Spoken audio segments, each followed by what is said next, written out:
നസറേത്ത് എന്നൊരു പട്ടണത്തിൽ ദൈവഭക്തിയോടെ ജീവിച്ചിരുന്ന മറിയം എന്നൊരു കന്യകയുണ്ടായിരുന്നു. ഒരു രാത്രിയിൽ ദൈവത്തിന്റെ പ്രധാന ദൂതനായ ഗബ്രിയേൽ അവളുടെ മുമ്പിൽ പ്രത്യക്ഷപ്പെട്ടു. കൃപ ലഭിച്ചവളെ, നിനക്ക് വന്ദനം, കർത്താവ് നിന്നോടുകൂടി. ഭയപ്പെടേണ്ട, നിനക്ക് ദൈവത്തിന്റെ കൃപ ലഭിച്ചിരിക്കുന്നു. നീ ഗർഭം ധരിച്ച് ഒരു മകനെ പ്രസവിക്കും. അവനെ യേശു എന്ന് പേർ വിളിക്കും.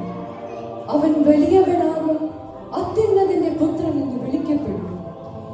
ഞാൻ പുരുഷനെ അറിയായികയാൽ ഇതെങ്ങനെ സംഭവിക്കും? പരിശുദ്ധാത്മാവ് നിന്റെ മേൽ വരും, അത്യുന്നതന്റെ ശക്തി നിന്റെ മേൽ നിഴലിടും. ആകയാൽ ഉത്ഭവിക്കുന്ന വിശുദ്ധ പ്രജ ദേവപുത്രൻ എന്ന് വിളിക്കപ്പെടും.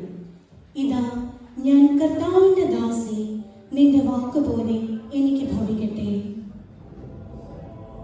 എന്നറിഞ്ഞ ജോസഫ് നീതിമാനാകിയാൽ അവൾക്ക് ലോകാപവാദം വരുത്തുവാൻ അവന് മനസ്സില്ലാത്തതിനാൽ അവളെ ഗൂഢമായി ഉപേക്ഷിക്കാൻ തീരുമാനിച്ചു.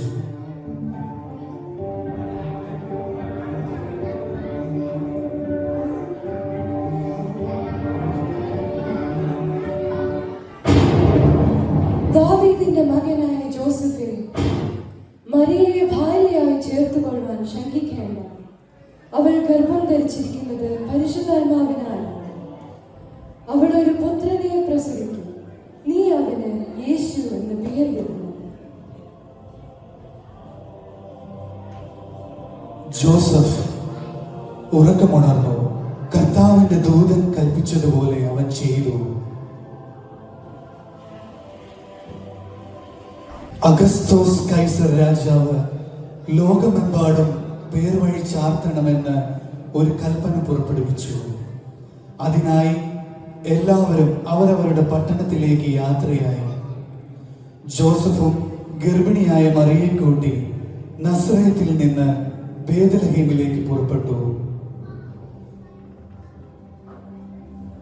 അവർ ബേത്ലഹേമിലായിരുന്നപ്പോൾ മറിയയ്ക്ക് പ്രസവത്തിനുള്ള കാലമടുത്തു.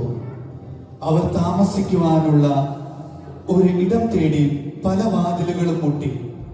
എങ്കിലും ഇവിടെ സ്ഥലമില്ല എന്ന ഒരു മറുപടിയാണ് എല്ലായിടത്തു നിന്നും അവർക്ക് ലഭിച്ചത്.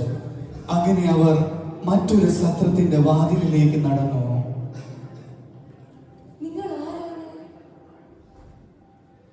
ഞങ്ങൾ ദൂരദേശത്ത് നിന്ന് വരികയാണ്. എന്റെ ഭാര്യയ്ക്ക് പ്രസവം അടുത്തിരിക്കാൻ അവൾക്ക് വിശ്രമിക്കാനായി ദയവായി ഒരു ഇടം തരുമോ? ക്ഷമിക്കണം, ഇവിടെ ഒരിടവും ബാക്കിയില്ല.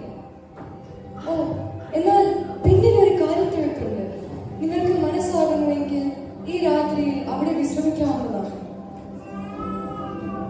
ആ രാത്രിയിൽ മറിയം തന്റെ ആദ്യജാതനായ മകനെ പ്രസവിച്ചു. ആട്ടിൻകൂട്ടത്തെ കാവൽക്കാറ്റ് പുറത്ത് പാർത്തിരുന്നു. അപ്പോൾ ദൈവത്തിന്റെ ദൂതൻ അവരുടെ മുൻപിൽ പ്രത്യക്ഷപ്പെട്ടു. കർത്താവിന്റെ തേജസ് അവരുടെ ചുറ്റും മിന്നി.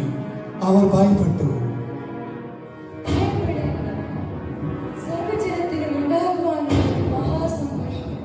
ഞാൻ നിങ്ങളോട് സുവിശേഷിക്കുന്നു. കർത്താവായ ക്രിസ്തു എന്ന രക്ഷിതാവ് ഇന്ന് ദാവീദിന്റെ പട്ടണത്തിൽ നിങ്ങൾക്കായി ജനിച്ചിരിക്കുന്നു.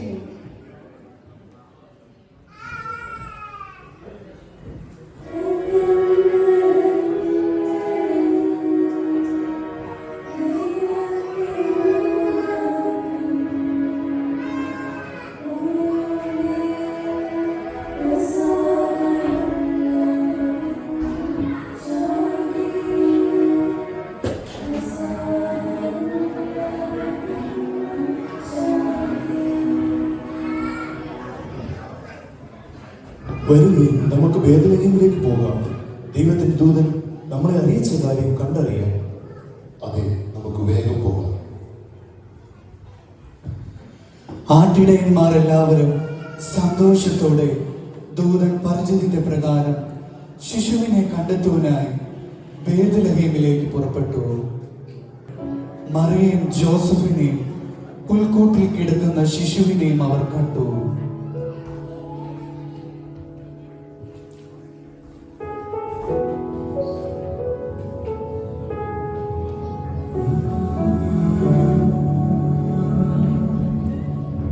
യേശു തന്നെ കർത്താവായ രക്ഷകൻ. സ്വർഗം നമ്മോട് അറിയിച്ച കാര്യം നമ്മൾ ഇതാ കാണുന്നു.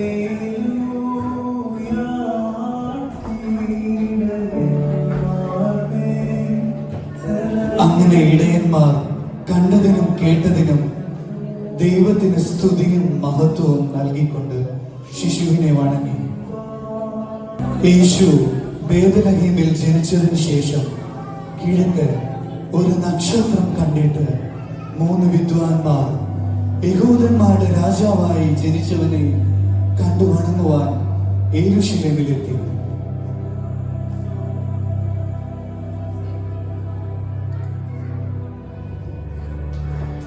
ഇത് കേട്ടപ്പോൾ ഹെരോദ രാജാവ് അവരെ വിളിച്ചു, ശിശു എവിടെയെന്ന് കണ്ടുപിടിച്ച് എന്നെ അറിയിക്കുക, ഞാനും അവനെ നമസ്കരിക്കട്ടെ എന്ന് പറഞ്ഞു. അവർ പുറപ്പെട്ടപ്പോൾ കിഴക്ക് കണ്ട ആ നക്ഷത്രം അവരെ ബേത്ലഹേമിലേക്ക് നയിച്ചു.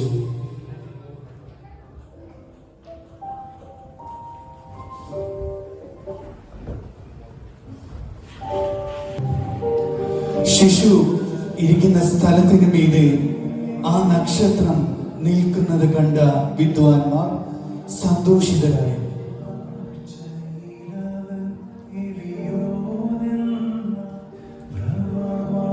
ബേത്ലഹേമിലെ കാലിത്തൊഴുത്തിൽ ശിശുവായ യേശുവിനെ അമ്മയായ മറിയോട് കൂടെ കണ്ടു.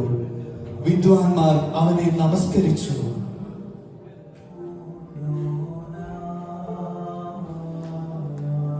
അവരുടെ നിക്ഷേപ പാത്രങ്ങളെ തുറന്നു. ശിശുവിന് പൊന്നും മോരും കുന്തിരിക്കവും കാഴ്ചവെച്ചു.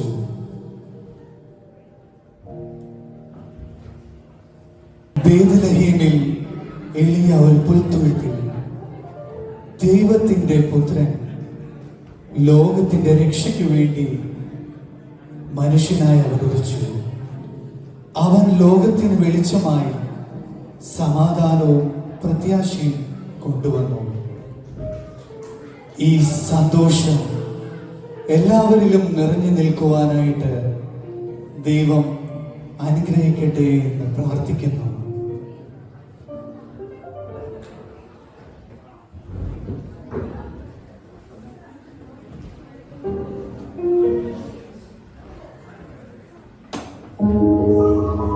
ഉന്നത